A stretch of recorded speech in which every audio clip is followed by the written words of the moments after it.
Hello, friends, and welcome to St. Basil Writers Workshop. This is our first of several interviews with the teachers and staff of St. Basil's.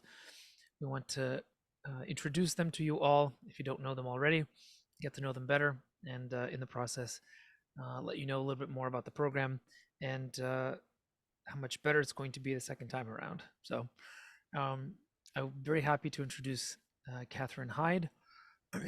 I think we all as authors know that terrible sinking feeling when you first talk to people who are real writers, and they ask you, what do you write, and can I see what it is that you wrote, and that horrible fear of having to actually, open up to someone else and expecting the inevitable horrible evisceration. But sometimes, if you're very lucky, you come into a space where you are safe and free to talk to people that you trust, and you might actually get some encouraging and uplifting uh, responses from your writing. That's certainly what happened to me with Catherine. Catherine was very instrumental, whether she knows it or not, in getting me past that kind of vague sense of I'd like to write something sometime into, oh, I can actually do this, which is, for those of you who have felt it, an amazing feeling. And if you haven't felt it yet, don't worry, you will, and we will make sure that we can help you with that. But in any case, Catherine, it's wonderful to have you. Thank you so much for taking the time to chat with me a little bit for these lovely people. Thank you for having me. It's good to Uh, see everybody. yes. Catherine, can you start by telling us what you're currently reading? I am reading two things. I'm more or less just for fun. I'm working my way through all the Campion books for the Oh, third, fourth time. Um, those who aren't familiar, Campion is a detective who's a little bit like Lord Peter Wimsey, uh, Golden Age British writer Marjorie Allingham, and she is a fantastic writer. She's Even if you don't care for mysteries, these books are worth reading for the amazing prose. So I like to reread her periodically to get inspired. And then I'm also reading some Henry James because the book I'm working on right now, the seventh book in my Crime with the Classics series, is Justice with James. okay. So is Marjorie Allingham also research for the next book, or is it more just to get in the spirit of the thing? It's just for, to remind me of the kind of writing that's possible within the mystery genre, so I don't get lazy. Because we writers must be readers, otherwise we stop writing well. That's if you come away with nothing else from this conversation, let that be the one thing you remember. Absolutely. Catherine, would you tell us a little bit about your personal journey as a writer? Was there a specific moment that you knew you wanted to write? Yeah. I Books were always important in my family, and for me personally, my father was an editor. I taught myself to read when I was 4, and so it was not a big step to deciding that I wanted to write. But that step happened when I was 11 years old. I had an assignment for an English class to write a story based on a one paragraph prompt. And I had so much fun with that. I decided that was what I wanted to do. It took me another 30 years to get around to really starting a novel, but I made it, children and things like that got in the way. How did you keep the fire going? Was it just, did you scribble on the side? Were you just an avid reader? Was there, was it a single project that was gestating constantly? How did it work for you? I did a lot of writing of different kinds. I wrote short stories, a few poems, some articles. When I was working for what was then Conciliar Press, I wrote for, again, in Handmaiden magazines. Um, and I did some attempts at picture books that never went anywhere. Um, Small things, because that was all the attention I could muster as a mother of little children. I had two widely separated sets of little children, so took a while to get to the point where they were all out of the house for some hours of the day and I could think about something longer. It's really interesting to me how people are able to maintain the the consistent momentum for something longer like a novel, even without having the Mhm. chance to do it. Um, Oftentimes, I think for people, it's the example of somebody specific that either living or dead that they want to emulate. Was there a person for you, uh, or was it Yeah. just something that was? There were two writers who inspired me in very different ways um, at around the same time. I read a biography of Charlotte Bronte, Mm, and she had to overcome a lot of serious obstacles in order to become a writer. And then I also read the first novel of Janet Fitch called White Oleander. I went mm. to college with Janet Fitch. We did not get along. And I figured if she can write a bestseller, I can write something. So it may not be a bestseller, but I can write a book. That's So, wonderful. So you had it covered both from the positive and the negative. No wonder, yeah. no wonder it kept you going for so long. That's wonderful. Could you introduce us in your own words to your fiction? What genres you read in, and why did you choose those genres, or did they perhaps choose you? Oh, okay. What I've mostly been published in is traditional mystery, which is by my definition, mysteries with an amateur sleuth and a minimum of gore, um, an emphasis on good overcoming evil. Hmm. No, not a lot of super gray areas in there. Um, and then I also have written Orthodox children's books. But I started out with, I wrote three novels that some people would class as women's fiction, which is a term that I don't care for, but they are books, with women protagonists working through various things in their lives, but they have an Orthodox slash supernatural element, and that made them impossible to sell at that time. Uh, so after coming close but no cigar with one of those books, I decided, well, I've always loved reading mysteries. Why don't I try writing one? They're popular, they sell. Maybe this is how I can actually get in. And lo and behold, it worked. I had my first mystery, Arsenic with Austin, was about half done when I won a scholarship to a mystery writing conference, and was part of the deal was that I got to meet with an agent, and she loved what I had and wanted to see the rest. And I sent it to her. She read it over Thanksgiving weekend and signed me immediately Mm, and sold the book in February, I think. wow. So, and this was after I'd been writing for about 10, seriously, for about 10 years. So I call it my 10-year overnight success story. Right. Right. Can you tell me a little bit more about that scholarship and how it worked? It was associated with this particular conference, which was the Book Passage Mystery Writers Conference held at a bookstore called Book Passage in Corte Madera, California. And there's one person who associated with the conference who's been sponsoring this scholarship for many years. You submit, I think it was 10 pages, and some committee reads them and chooses one person to get a free ride to the conference. Is it an expensive conference?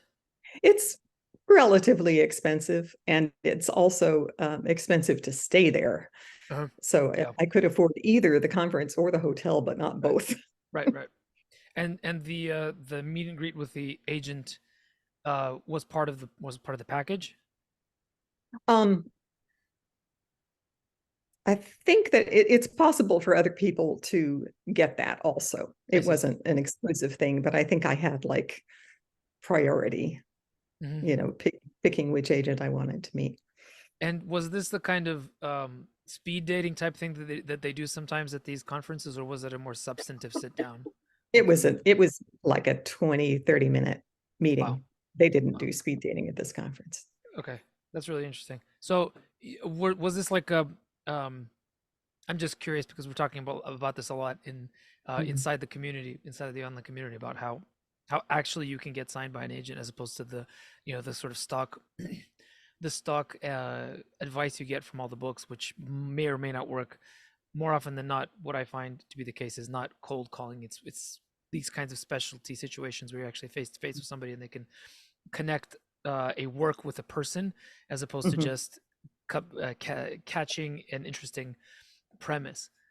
So did you prep the agent in advance by sending her work, or did you have to be a good saleswoman and explain your idea in front of her over 20 minutes? If I remember correctly, she was sent my scholarship submission, so I Uh, didn't even have to submit it. And then she contacted me oh and wow, said okay. she wanted to meet with me. Okay. So there was already all right. So there's a little tip, another little tip for you people. By the way, this kind of stuff, these kind of insider tips, we have a lot of them inside the St. Basil's Online community. And I'll talk maybe a little bit more about that later. But um, this industry, Catherine will I think uh, agree with this. There's a kind of like public facing storefront part of it where you get all the official sounding things and do this way. It has to conform exactly to these rules, et cetera, et cetera. For the most part, you have Mhm. to follow it. But the number of Mhm. people that actually get in through a broken window or through an underground secret chamber or by jumping from one building to another or insert any metaphor you like here, basically by doing other things like getting to know agents in different contexts or having a contact inside uh, the writer industry or stuff like that. More often than not, it seems like those are the stories that end up becoming the easiest successes. Of course, there are still plenty of people that do the traditional route, but yeah, Yeah. it's Yeah. yeah. The one thing that I have unanimously heard you should never ever do Uh-huh. is at a conference, to follow an agent into the restroom and shove your manuscript under the stall. It's probably just good human advice in general. Don't do that Yeah. to anybody about anything. Oh goodness. All right. Well, in addition to working as a writer, you've also worked for almost 35 years now as an editor in both Orthodox and secular markets. So, what are the traits you think make for a good developmental editor in particular? Somebody who can see the potential in a manuscript, but not just see it, but also be able to help a person to, cut off all the guff and bring out the Mhm. beauty within. Well, it's a difficult thing to talk about. Mm, It's kind of like trying to teach math to somebody who doesn't understand it intuitively when you do. yeah. Um, but I think a crucial element is having an organized mind. You have to be, most of the developmental editing I've done to this point has been nonfiction. Hmm. And you have to be able to look at a manuscript and see the structure of it, the ideal structure of it, whether or not that's being realized. Yeah. You have to be able to see how the author could build an argument, from point A, from the introduction to the conclusion, with logical transitions along the way. I personally have a passion for conciseness. Mm, Uh, I'm constantly cutting out extra words and that sort of thing, but that's not necessarily a requirement. I think the what is probably the most helpful is to have read widely and to have a sense, just an intuitive sense of what constitutes good writing and when a point is being made effectively and when it isn't. Um, I would, if anybody's interested in working toward this kind of career, I would recommend just immersing yourself in the works of C.S. Lewis, mm, because he is the clearest writer I know. He's a genius, but he manages to communicate everything in simple language, in clear arguments. It's just, I don't know of anybody who's a better model for that. So um, yeah, and you have to have objectivity. That's which for me personally means that I can't work on something that I violently disagree with, Hmm. or that I think is, if it were fiction, that I think this book has no right to exist. um, I have to be able to divorce myself from it emotionally, and I can't do that if it pushes all my buttons, but that may not be true of everybody. Yeah, but it's true. We had a conversation inside the community with a rather popular sci-fi writer named Christopher Rocchio, who was talking about how he had sold the rights to a 5 book series to Daw, and in the middle of him writing the series around book 3, the editor that had acquired him got fired, and the new editor hated his work, um, primarily because, as Christopher will tell you behind closed doors, what the books actually are is fantasy, but far future science fiction fantasy, like in the Dune style. And he's Mm. as the books are going further and further along the series, he's getting more and more mystical, and clearly the editor is not unhappy with some of the developments. So it ended up with him actually having to continue the series in a different publishing house, which is something that Mm. happened to you, I believe. Is that right? Yes, it did. And it was because there was a restructuring in the company. My first 2 books were published by Minotaur, which is a division of one of the big 5, and St. Martin's, and ultimately Macmillan is the Yeah. head company. But they did a restructuring, and my editor was let go. She was pretty much retirement age anyway, but she was let go, and the person, whoever, was left, was not invested in my work. And I wasn't a bestseller. I earned out my pretty decent advances.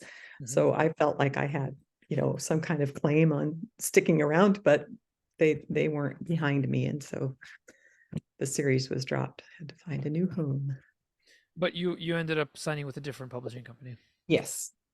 I signed with Severn House, which is based in England, and they have a reputation for picking up orphaned series. For some reason, they just really like doing that So and are just able to make a go of it. out of curiosity, so this means you've worked with a Big Five imprint and what I'm assuming would be considered in the industry as an independent house. Is Severn considered an indie?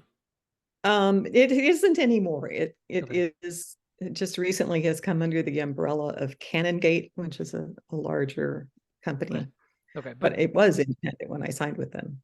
so, based on your experiences in the 2 places, obviously the first one wasn't very positive. But um, what was it like in being both in both situations? And do you think that the dream of being signed by one of the Big Five is as glamorous as, maybe that's a leading question. I'll let you answer it how you like. Well, the advantage of the Big Five was that they backed me in terms of promotions. They did. Okay. Um, the days of book tours for new authors are long gone, Yep. but they did promote the book. I sent them names of journalists that I thought might review it, places where I might do an appearance, and they arranged appearances for me. They arranged reviews and guest blog posts and all that sort of thing. Severn does none of that. Hmm. They get the book reviewed by the big guys, the Publishers Weekly and Kirkus, and which don't like me. Oh, really? So it's not that helpful. Oh dear. I think I did get a positive from one of them once, um, but yeah, they market primarily to libraries and primarily in the UK, and their sales model is not friendly to the way US bookstores buy books. Mm, So the difference in sales is quite dramatic. hmm. The advantage of Severn House is that it's a small staff, so everything is much more direct and personal. I have a really good editor that I love. Things happen quickly, whereas Minotaur was like, it moved like something from the age that a Minotaur would have lived in. So there are, pluses and minuses both Mhm. ways. It's interesting. You do. There's a very strong sense of your love for the classics, which is not perhaps something that a lot of writerly advice focuses on these days. If people give you advice about how you're going to get published, it rarely includes the sentence "read all of the classics." And yet, Mhm. if you read the nonfiction work of somebody like Ursula Le Guin, who I think is one of the greatest science fiction fantasy writers of our time, she has a book where she quotes the classics much more than she quotes contemporary science fiction and fantasy writers when giving examples of how to write well. Um, Mhm. and this, I think, lack of general reading and knowledge of the classics is very it's reflected in that low level of both literacy and just the quality of literature these days, I think. But you've been steeped in them throughout your life. You've loved reading the classics. How has that contributed? How has that love contributed to your development as a writer and also as an editor? I think it's a matter of reading. You can't, unless you were, one of those rare geniuses like Dickens or Dostoevsky, you can't rise above or the level of what you've taken in. Yeah, So you have to take in the very best. And of course, there are really good writers living today. yeah. There are several writers in my own genre that I almost revere. I have all their books, um, but the classics are more reliable. You don't want to imitate the way that they write too closely because Hmm. there are fashions in these things. And if you read Jane Austen, she'll spend 5 chapters just in backstory, or Trollope, he's even worse. And nobody's going to buy that in this market today. No. But they will teach you how to look at human behavior and discern the deep motivations and convey that in a way that speaks to the reader. Hmm. They'll teach you how to use the English language. Um, you'll get just a sense of the rhythm and the beauty that's possible in English prose. Um, if you can internalize that, um, it's just incredibly valuable. And the substance of the classic novels is, they're not fluff. They're Hmm. deep. Hmm. They have something important to say. They, they don't. Dickens kind of wrote, you know, it, with a message, but in general, the classics will touch on many themes within a given book and many different aspects of human behavior, and teach you to look at yourself in a way that you otherwise might not, and to look at the people around you and to with more compassion and with more understanding. So their ability to in spite of not always being the most successful human beings in a complex society, their ability to dive deeply into, like you said, human motivation and understand human psychology and understand the interaction of people at a very profound level. Um, that's something that's difficult for human beings now, especially because because of the deep divisions in our society, and also because of the tendency to become atomized and to really focus all our attention on unfortunately what we're doing right now, the screen, and not living a full life of interaction with other human beings in a setting that doesn't allow for the kind of rushing about through life that we're forced to do these days. So um and in spite of the fact that many of them had limited view had limited apertures through which to view the world, Charlotte Mhm. Bronte, a lot of the women writers of the 19th century, the depth of profound wisdom they had about what it meant to be human is truly remarkable. Um, so that's how it can help us be better writers. But what about being a better editor? Oh, there, I think it's mostly a matter of just internalizing what good writing looks like, sounds like Hmm. to the ear. Um,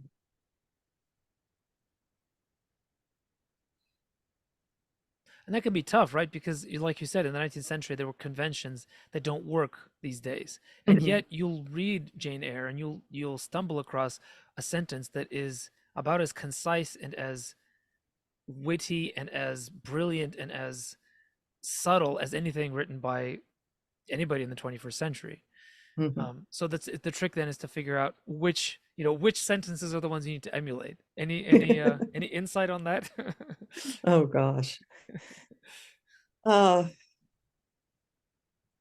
anything that speaks to you, Yeah, you know.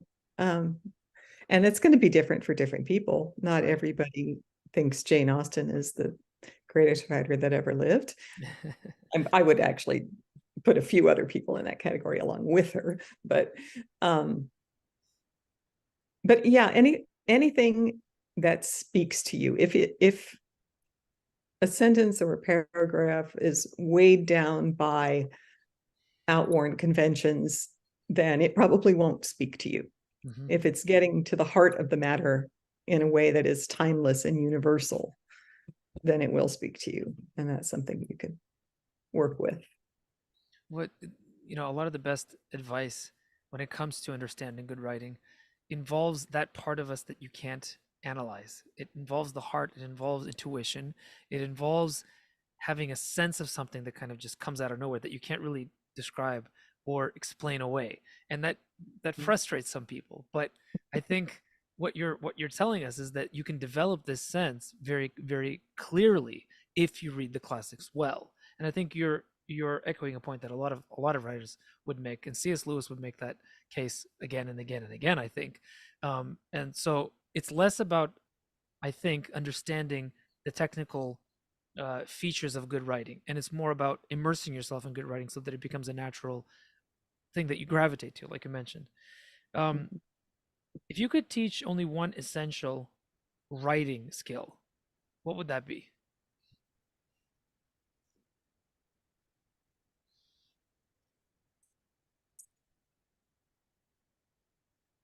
Um,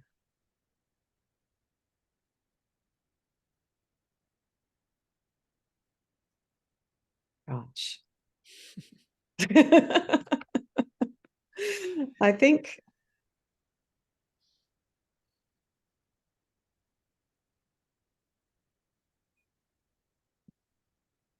I would recommend that every writer get very comfortable with metaphor. Mm, There are a lot of other things that I could mention that are, typical things that people say to beginners. hmm. But if you're comfortable with metaphor, then you have the ability to express the deeper meanings of whatever it is you're writing about without beating people over the head with it.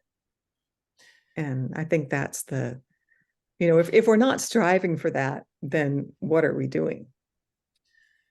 If I can hone in on that a little bit, when you're talking about being comfortable with metaphor, are you talking about being having an ability to, like, to use figurative language effectively, or is it something more specific than that? It has to do with using figurative language effectively, but even more importantly than that, it has to do with seeing connections between things. Hmm. Basically, a metaphor is a connection that's drawn between something that's obvious on the surface and something that's deeper or different or somehow sheds a different light on the thing that you're talking about. Hmm.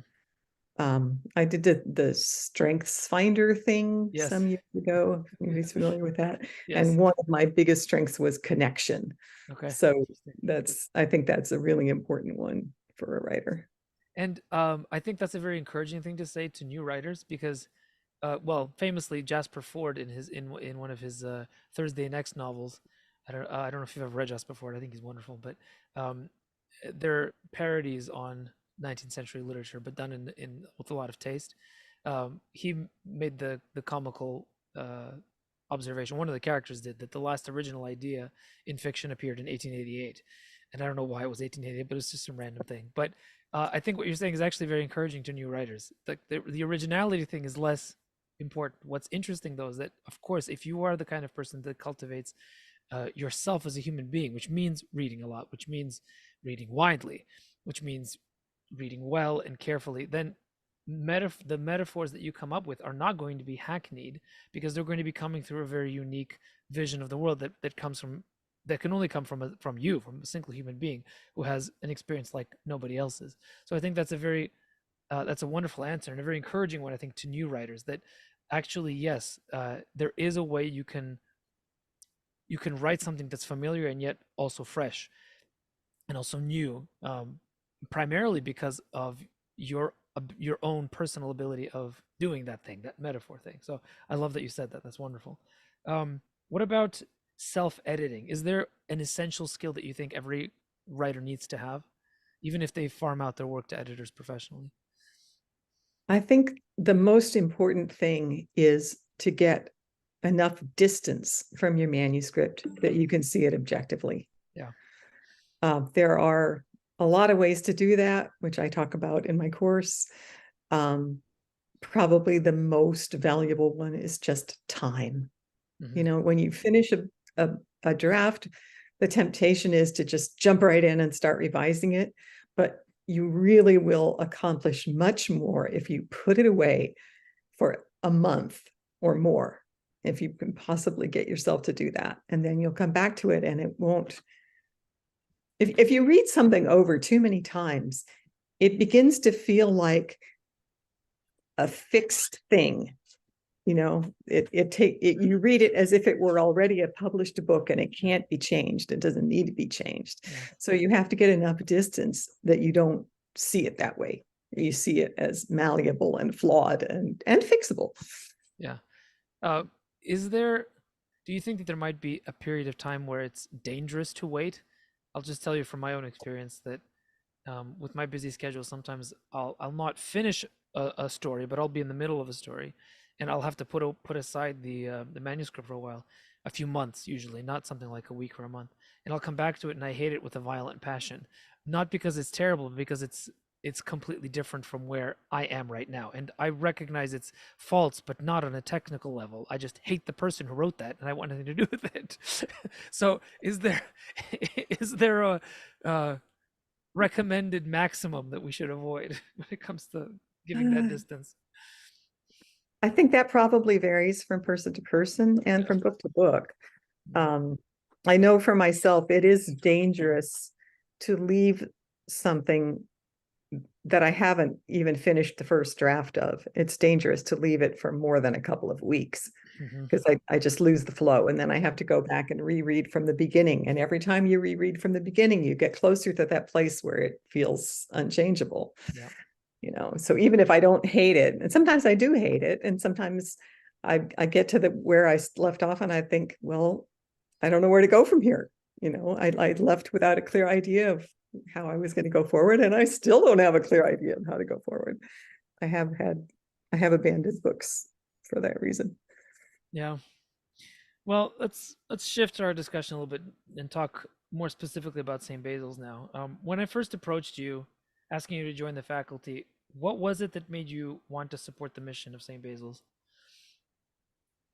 Well, obviously, as an editor for Ancient Faith, I've worked with a lot of Orthodox writers, a smaller number of fiction writers, but you know, we have had a steady trickle over the years of people submitting fiction manuscripts that they can't publish anywhere else because there's too much Orthodox content in them. Yeah. But in the vast majority of cases, unfortunately, they're not ready for prime time. Yeah. Um, and you know, sometimes I'm able to tell a writer, okay, you have potential, the story has potential, but you need to do X, Y, and Z. Sometimes they go away and do it and come back with a great book. Mhm. Sometimes they get in a huff and go off and self-publish the manuscript exactly as it is. And I go, only they would. And that's the last we hear of But it. yeah, yeah. But as an editor, I don't really have the freedom to give a lot of detailed guidance to Mhm. somebody who needs to improve their manuscript. It's just not the format for it. And but that's something that I have a heart for, is to help. I mean, I've been there. I've been that writer who wanted to publish a novel that had too much Orthodox content and other flaws probably as well, and felt stuck. So I want to help people get past that place and get to a place where they have a novel that is at least worthy of being published, even if it's still a challenge to actually get it published. And Yeah. also, that your request came at a time when I was looking to shift the focus of my work a little bit away from ancient faith and more towards fiction. And so it was a good time for me to accept that new So, challenge. expanding that a little bit more, do you think what do you think about a program like St. Basil's makes it different from um, other kinds of programs that prepare writers for publication? Because there's tons of them. So, what is it about Mhm. what we're trying to do here that's different? What do you think? It's a little hard for me to say because I haven't actually been through any of those other programs. I've been to workshops at conferences, but that's a very Yeah. limited kind of thing. I do know people who have been through MFA programs, and my impression of those is that everybody comes out pretty much sounding the same. Yeah. There's like a certain style that they're aiming toward, Hmm. and the whole workshop vibe encourages that sameness, because it's like the old man and the boy and the donkey. They're listening to all these people telling you to do different things with your work, and it can end up just homogenized and boring, all the life sucked out of it. So I think that part of what's great about St. Basil's is that we can work with people on a more individual level, so that we can guide them in the direction that they want to go, Hmm. rather than a predetermined direction that we think is good. Yeah. Or And the that the other thing, market of course, dictates. is the Orthodox orientation, that people, writers going into any generic secular program, are going to be on the defensive all the time. Yeah. If they're Orthodox, if their writing has any Orthodox content or worldview at all, they're constantly going to be having to say, well, this is how I see the world, and it's a valid way of seeing the world. And and then the focus is off of actually improving their writing and on defending what they're writing about. So I think it's extremely valuable to have a place where Orthodox writers and Christian writers can be nurtured within their own worldview. Was there anything that happened in year one in your interaction with the students within St. Basil's that surprised you?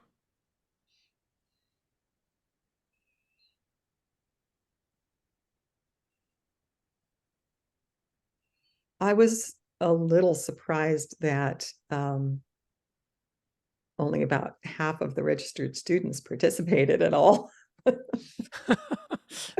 Well, you talked about the um, freedom to choose your path, so I guess. yeah, yeah. But if I had invested what they had to invest in the course, I think I would have milked it for everything it was worth. Beyond that, um,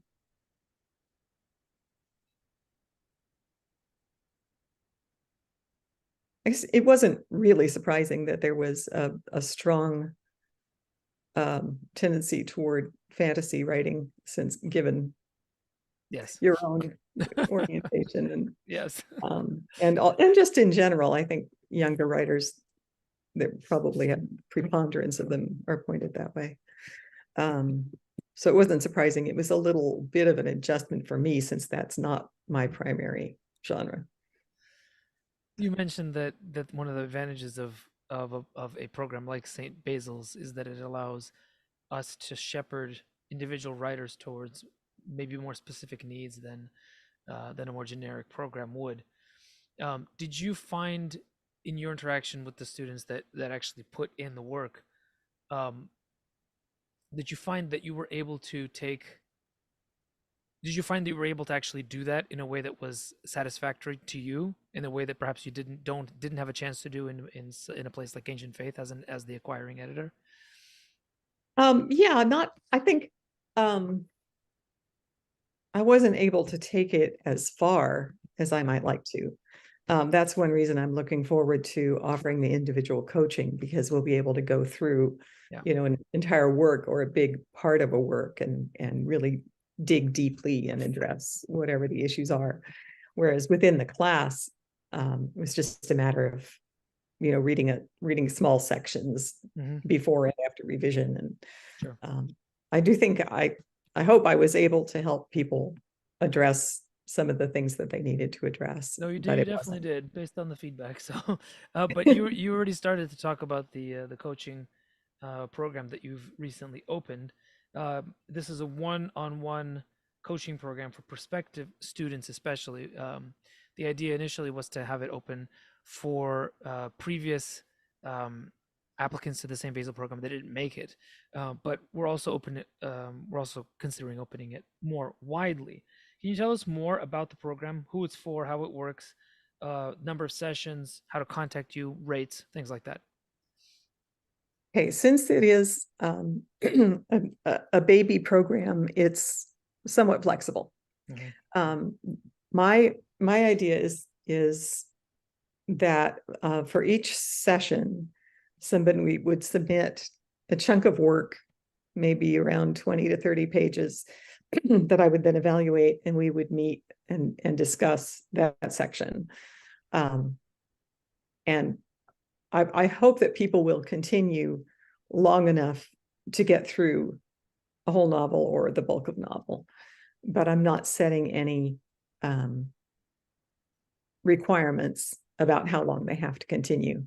I think I did say a minimum of 2 sessions, Hmm. but beyond that, it's up to the student. Um, and I'm limiting the number of students because I want to be sure that I have enough time to really give the appropriate amount of attention to each student's work. So I'm limiting it to 5 or 5 at a time. If I have some who only go for a little while, then I can pick up something else when they're done. The cost is $100 per session, and it's people can pay me directly through PayPal or whatever else we work out. I currently have 2 students starting in November, and a possible third that hasn't quite confirmed yet. The goal, I guess, in terms of what we want to achieve is that's something that I think each individual student and I will kind of work out together. I expect I'll have some people who are earlier in the process and some people who are farther along. So I want to give them whatever they need to get to the next level for them, whatever that might happen to be. So you're open to varying levels of expertise and experience when it comes to um, writing experience. Yeah. I do not want to work with somebody who just comes and says, "Oh, I have this idea." Yeah. You know, Yeah. I can't work with an idea. I can only work with pages, words on paper or on, whatever, figurative paper. I have to have actual writing in hand, but that's pretty much the only requirement. Wonderful. I don't want to leave the question that you left hanging about the your favorite current mystery writers that you revere. I must know who they are. And Oh, is any okay. one of them Anne Cleeves by any chance? I actually haven't read any Anne Cleeves yet. I have watched the series based on her books, and I love them, and she is on my list to get to. But I have to say, when you've watched a series, it's a little bit nervous making to go and read the books because they're going to be different, and They're very are different. you going to be They're able not to even close. appreciate the books properly? They're not close at all. Not even close. maybe that's good. Maybe that'll help me Yeah. appreciate them better if that they're not close. But my number one is Louise Penny, who Okay. writes the Gamache books. And part of what I love, well, a big part of what I love about her is the community of Three Pines, where most of the stories are set, because it's a community in the real authentic sense of an Orthodox community. You know, the Hmm. people are involved in each other's lives, they care about each other, they're not perfect by any stretch of the imagination, but they create among themselves a safe space. That And can I just interject for a second to say that I didn't get very far in the Amazon version of the Three Pines stories, but that's the one oh thing that there was no community whatsoever. no, I was so they put off totally by, blew it. like, everybody was unpleasant. I didn't want to spend any time with any of the characters. I was like, no, this is awful. Yeah, and I persisted just because I kept hoping that it would get better, Yeah, but it didn't. It was yeah. bad. Yeah. But then another favorite is Jacqueline Winspear, who writes the Maisie Dobbs books. Hmm. And one of the reasons I love them is that they're set beginning between the wars in Britain, and that's the same era as all my favorite dead English women, Yeah. the women writers of the golden age of British detective fiction. And then she moves on. I think she's currently nearing the end of World War II. I haven't read the latest one, but I also love them because Maisie Dobbs is her detecting style is based on psychology Hmm. and a certain amount of mysticism, Mm. and she's just an extremely thoughtful and compassionate person, and I just love the way she works. And then I'm also very fond of the number one ladies detective agency Oh, books. They're like candy. I mean, they're comfort food, you know. Candy's not doesn't do them justice, but they're definitely comfort food. sure. And there again, it's about the community. It's Yeah. about a group of people who have shared values, traditional values, Hmm. that are being threatened by the developments of the modern world, but they're holding fast to these Hmm. values. And you know, the main character's husband is often referred to as the kindest man in Botswana. And, and the setting is fun too. I don't think I'd actually want to go to Botswana because I hate heat, but I love reading about it. That's wonderful. Well, let's open up the floor for a few questions. We have about 9 minutes, so let's keep the questions short. And yeah, please, the floor is open. What would you all like to ask?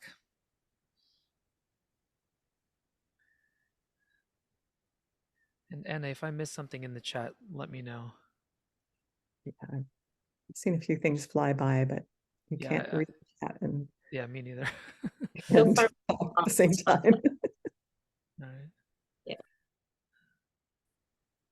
No questions. Impossible. I don't believe it. Well, I have a question. All right, Matushka, go ahead. Um, you mentioned writing about metaphor, and my mind immediately goes to uh G.A. Henty. I don't know if you've ever read him. He wrote okay, action adventure for boys.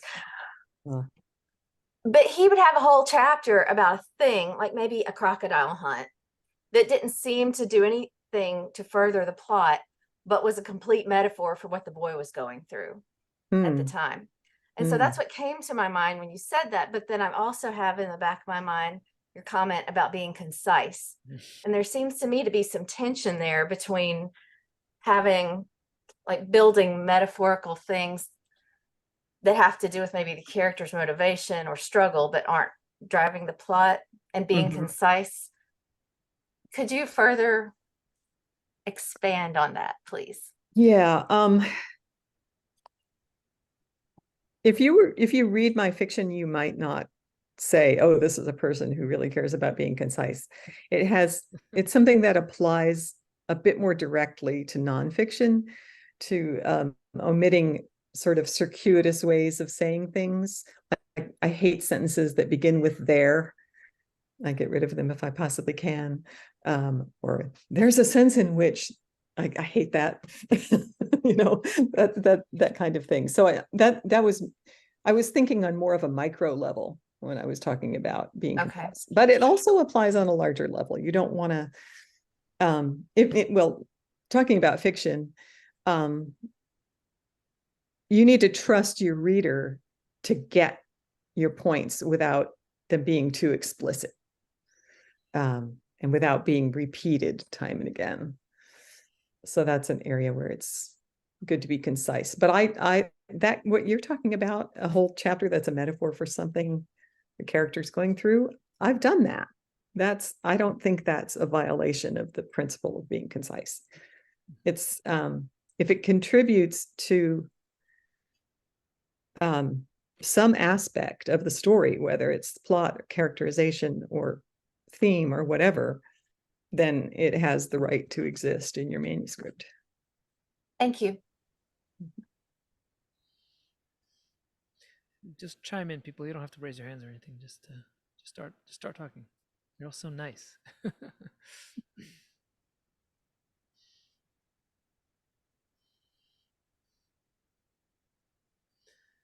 All right. Well, I'm okay with ending a little early. Oh no, wait, Inga has a question. Go ahead, Inga.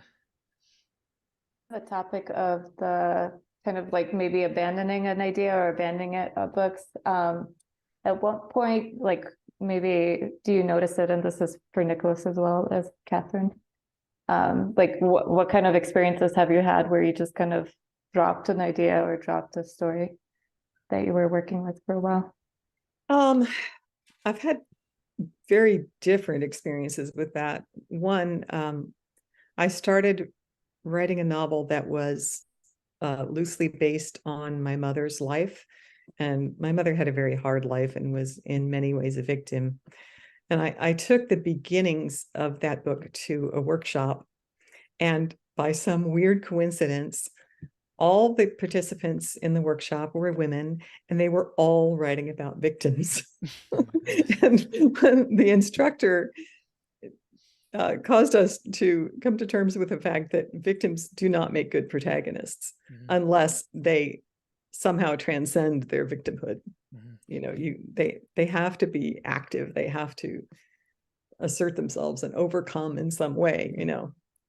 And I looked at what I had, and I realized, first of all, the victim thing was going to be a problem. And secondly, I couldn't write objectively about my own mother's life.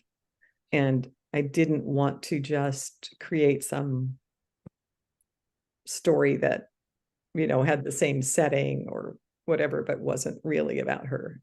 I wouldn't have been interested in doing that. So I abandoned it. In another case, I got much further along with the story. This would have been a volume in Prime with the Classics. And I created a situation where my amateur sleuth is first involved with and then married to the sheriff of her town, and they investigate things together. And in this book, I had created a situation where he was called away just as the investigation was beginning, and my protagonist was going to have to deal with a stupid state cop. And I realized I couldn't write that. It just wasn't happening. I didn't know what to do with this character that I'd invented. So I gave up on that one. So it can happen in all kinds of ways, any period in the novel for any reason. You just have to develop a sense of, okay, when is this a problem that I need to push through and come to a solution? And when is this a fatal flaw that I just need to abandon? There's only one thing I might add, and that's, speaking of Clifton strengths, the strength finder, the thing that you were talking about, Catherine, for people who are high in ideation, I am.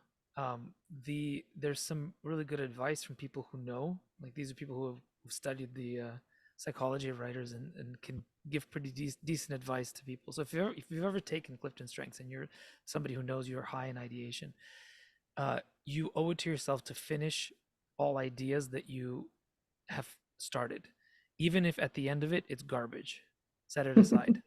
But for somebody who's high in ideation to leave a story unformed can actually be very damaging, because your psychology wants it to have a conclusion, even if that conclusion is you got to the end, you read it, and you're like, I'm never showing that to anybody, and throwing it in the garbage. But coming to the end is very important. Otherwise, you can get stuck, like, and it'll keep bothering you until you do it. So this is also different. Different writers are have different ways of approaching this, but I have found that to be the case for me. That my ideas come hard and fast, and they're very exciting to me, and if I lose the enthusiasm for it and set it aside, I'll stop writing anything, because it's like my brain is telling me, I gave you this excitement and you're not doing it with it. You're not doing anything with it, so I'm not going to give it to you anymore. You're not good at this, so that's it. So sometimes you need to finish them. But yeah, I I think Catherine's right. You develop an intuition. At some point, you realize, yeah, this can't go any further, and you just, yeah, you killed the darling. Although I do keep all my killed darlings in a special folder, and sometimes some interesting things can come out of there in a different story, or they can become something slightly different. So have a file for your killed darlings. They might come back in odd ways. Yes. Hopefully not as zombies. No, although, yeah. Stephen has a question. In your opinion, when does anachronism help a work's voice rather than detract from it? In the same vein, what are common anachronistic mistakes you find in your editing work? Good question. Anachronism.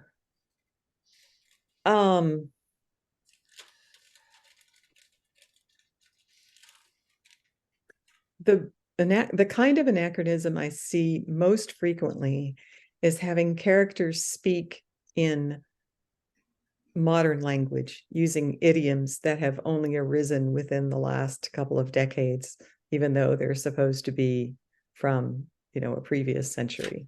And it drives me absolutely nuts. If I'm watching something that does that, it just drives me nuts. I think deliberate anachronism can work in a story that breaks the fourth wall a lot. Is everybody familiar with what that expression comes from? Theater, where you're addressing the audience directly. Or a story that has kind of tongue-in-cheek. Or if you are deliberately trying to muddle the waters as far as time and possibly space are concerned, then anachronism can be effective. But if it's just laziness, if you just haven't done your research well enough to be correct and authentic, then that's not justifiable in my book. Is that more an chariots answer? than Carter has pills. Brownie's fiction protagonist. Oh gosh. By the way, somebody who does anachronism Yeah. really well is Eugene Vodolazkin in his novel Loris. Oh, the whole book is anachronism. Yeah. Yeah, that's a really great example of where it's being used deliberately to muddy the waters. Yeah. Wonderful. Well, Catherine, thank you for your time. Everybody else, thank you for coming. I appreciate the rapt attention and the good questions. This is only the first of 4 or 5 that we're doing with the rest of our instructors at St. Basil's. So keep an eye out for future announcements for these kinds of conversations. They'll be happening 1 a month. And yeah, so thank you again, and thank you, Catherine, for your time and for your wisdom. It's always a pleasure to talk to you. Thank you for having me. All right. Happy writing. Yes.